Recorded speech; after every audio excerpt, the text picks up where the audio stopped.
अक्षत news में आपका स्वागत है और मैं हूं लोकेन सिंह ठाकुर। पारिवारिक कलह के चलते एक टूटे हुए परिवार को एक एडवोकेट ने अपनी सूझबूझ के जरिए और एवं डीजे के मार्गदर्शन में एक कराया। आपको बता दें कि पारिवारिक कलह के चलते न्यायालय तक ये मामले पहुंचते हैं और फिर परिवार बिखर जाता है, लेकिन एडवोकेट ने अपनी सूझबूझ का परिचय देते हुए इस परिवार को लोक अदालत में रजामंद कराकर एक कराया।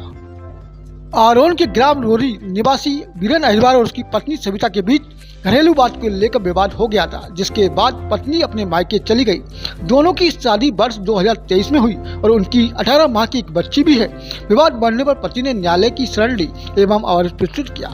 मामले में पैरवी कर रही एडवोकेट नूर अख्तर ने दंपति और उनके परिवार को महत्व और आपसी समझाइश का संदेश देते हुए समझाइश दी। दोनों ने पक्षों को अलग अलग मुलाकात कर आपसी मतभेद बुलाकर साथ रहने के लिए प्रेरित किया, क्योंकि ये घटना समाज के लिए एक संदेश है। छोटी छोटी बातों को लेकर परिवार को टूटने से बचाने के लिए आपसी समझ, संवाद और बड़ों की सलाह बहुत महत्वपूर्ण होती है। एडवोकेट नीरू अख्तर की सूझबूझ और प्रयास से एक बिखरता हुआ परिवार फिर जुड़ गया।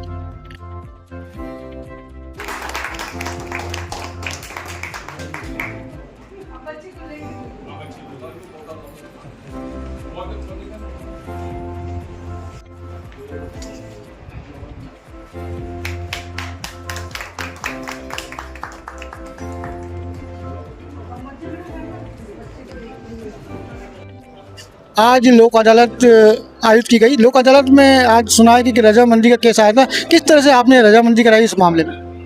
एक प्रकरण आया था, ये पारिवारिक विवाद का मामला था। ये मामला आरोन का ग्राम रोरी है। वहाँ से जो एक वीरेंद्र अहिरवार नाम का व्यक्ति था, उसकी पत्नी जो थी उसका नाम सविता अहिरवार था। दोनों के मध्य पिछले 4 माह से एक कानूनी कार्रवाई चल रही थी। इन लोगों की शादी 2023 में हुई थी, जिससे इनको 18 माह की बच्ची भी थी। इसके बाद सिर्फ एक मामूली घरेलू विवाद, जिसमें पत्नी द्वारा खाना न बनाने को लेकर इन दोनों में एक विवाद उत्पन्न हुआ। इसके बाद पत्नी अपने मायके चली गई। लगातार जब पत्नी मायके से नहीं लौटी तो पति द्वारा माननीय न्यायालय में एक धारा 9 के तहत आवेदन प्रस्तुत कर वैवाहिक धर्म की स्थापना हेतु एक आवेदन लगाया था। इसके बाद ये जो वीरेंद्र अहिरवार है, ये मैं इसकी ओर से अधिवक्ता थी। मेरे द्वारा जब इसको समझाइश दी गई, इसको बताया गया कि परिवार का महत्व, पत्नी का महत्व क्या होता है, तो इसको थोड़ा लगा और इसने मेरी बात को तो गंभीरता से लिया। इसके बाद मैंने इसकी पत्नी जो अपने स्तर से पति खिलाफ कानून कार्रवाई कर रही थी, उससे भी संपर्क किया गया और दोनों को बैठा के एक मंच पे लाके समझाया गया। जब इन मेरी समझाइश के बाद, लगातार समझाइश के बाद इन दोनों ने आपस में सहमति से एक साथ रहना स्वीकार किया।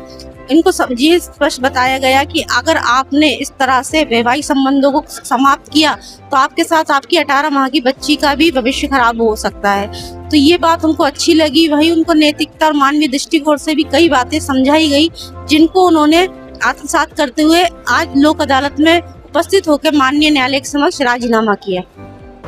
आज DG sir Shri Suryavanshi sir की कोर्ट में एक ऐसा मामला था जिसमें पति पत्नी का विवाद था और उनके साथ उनकी 8 माह का एक बच्चा भी था। पत्नी और पति का केवल खाना बनाने से लेकर एक छोटे से मुद्दे को लेकर विवाद हुआ था। पत्नी के द्वारा न्यायालय में केस लगाया गया था। उसमें न्यायालय के द्वारा दोनों पक्षों को समझाया गया, उन्हें बताया गया कि आपके झगड़े में बच्चे का नुकसान हो रहा है। तो दोनों फिर समझ गए और आज उनका आपसी समझौता हुआ। दोनों खुशी खुशी अपने घर चले गए। आज दिन देखा जा रहा है कि आजकल परिवार कलह में औरतों का कुछ ज्यादा वो दिखाई दे रहा है। परिवार तो ऐसी कोई चीज नहीं जिसमें महिला को समझाया जाए, क्योंकि जिस तरह से कानून बना दिया गया है तो महिला कहीं ना कहीं आजकल लाभ उठाने की कोशिश कर रही है। इसको हम ऐसे तो नहीं कह सकते कि महिला लाभ उठाने की कोशिश कर रही है, क्योंकि आप देखिए जो हमारी भारतीय सभ्यता रही है उसमें महिलाओं को प्रारंभ में लगभग सभी अधिकार दिए गए। बीच में कुछ ऐसा हुआ कि महिलाओं को पर्दे में रखने का प्रयास किया गया। अब धीरे धीरे महिलाएं उससे बाहर आ रही है। तो बाहर आ रही तो उनको अगर कानून बनाकर उनको एक सुरक्षा दी गई है। हालांकि ये समाज में मैसेज देने की आवश्यकता है कि कोई भी महिला हो, अगर उसके साथ अन्याय हुआ है तो उसके खिलाफ उसे अवश्य लड़ना चाहिए। लेकिन अगर किसी को वो झूठा फंसाने की कोशिश कर रही है तो ये गलत प्रथा है और इसको जो है समाप्त करने का भी प्रयास किया जाएगा। महिलाओं को चूंकि आगे बढ़ाना था, इसलिए कानून ऐसा बनाया गया है कि उनकी सुरक्षा समाज में हो सके। अक्षत न्यूज लाइव टीवी, सच की आवाज, हर पल धड़कन।